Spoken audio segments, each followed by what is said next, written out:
اس کے عوامل اور اسباب کیا ہیں؟ تو عوامل اور اسباب کے اندر دو چیزیں انسان کو بڑا متاثر کرتی ہیں۔ ایک، انسان کو معاشی دباؤ بڑا متاثر کرتا ہے۔ جب انسان کے پاس اخراجات نہ ہو، جیب خالی ہو، ادھر سے مہنگائی کا بوجھ، چیزوں کی گرانی کا بوجھ، اور ادھر سے جو ہے نا جی دوسری چیز جو اس کو متاثر کرتی ہے وہ خاندانی جھگڑے، گھر کے اندر کی بدگمانیاں، گھر کے اندر کی پریشانیاں، یہ دو چیزیں جو ہے نا جی گویا کہ آپ سمجھیں کہ ڈپریشن کی بنیاد ہے۔ معاشی دباؤ اور انسانی یعنی خاندانی جھگڑے،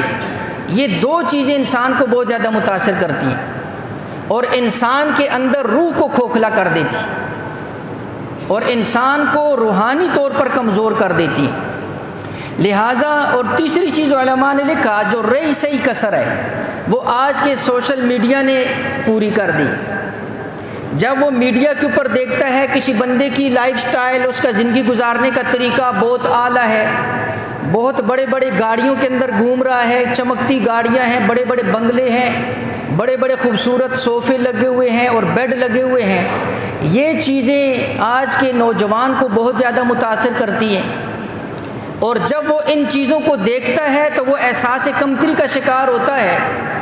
اور جو نعمتیں اللہ نے اس کو دی ہوئی ہیں ان نعمتوں کی ناقدری شروع کر دیتا ہے اور اپنی زبان سے وہ الفاظ اس کے نکل جاتے ہیں کہ جس پر اللہ جل شانہ اس سے ناراض ہو جاتی، اس لیے کہ یہ اللہ کا ناشکرہ بن جاتا ہے، یہ رب کا ناشکرہ بن جاتا ہے، یہ اپنی قسمت کو کوستا ہے، اپنے نصیب کو کوستا ہے، اور قسمت اور نصیب کون ہے؟ اللہ رب العزت نے اس کے لیے۔ اب گویا کہ براہ راست اللہ پر اعتراض نہیں کرتا ہے، اعتراض قسمت پر نصیب پر کرتا ہے، لیکن حقیقت کے اندر وہ اللہ کی تقسیم پر اعتراض کر رہا ہے، اس لیے اپنے ایمان کو خراب کر رہا ہے۔ تو میں نے کئی دفعہ پہلے بھی آپ کے سامنے عرض کیا کہ جو باطل کا طریقہ ہوتا ہے اہل باطل، وہ براہ راست حملہ نہیں کرتا ہے، وہ براہ راست آپ کو یہ نہیں کہے گا کہ آپ کفر کا کلمہ کہو، وہ آپ کو براہ راست کبھی دعوت نہیں دے گا کہ آپ اسلام چھوڑ دو، آپ ایمان چھوڑ دو، نعوذ باللہ آپ اللہ کا انکار کر دو، نہیں، وہ براہ راست آپ کو کبھی بھی نہیں کہے گا، اس لیے کہ اس کو پتہ ہے کہ اس کے دل کے اندر ایمان ہے اور یہ فوراً جو ہے نا جی سمجھ جائے گا، اس لیے وہ اس طریقوں سے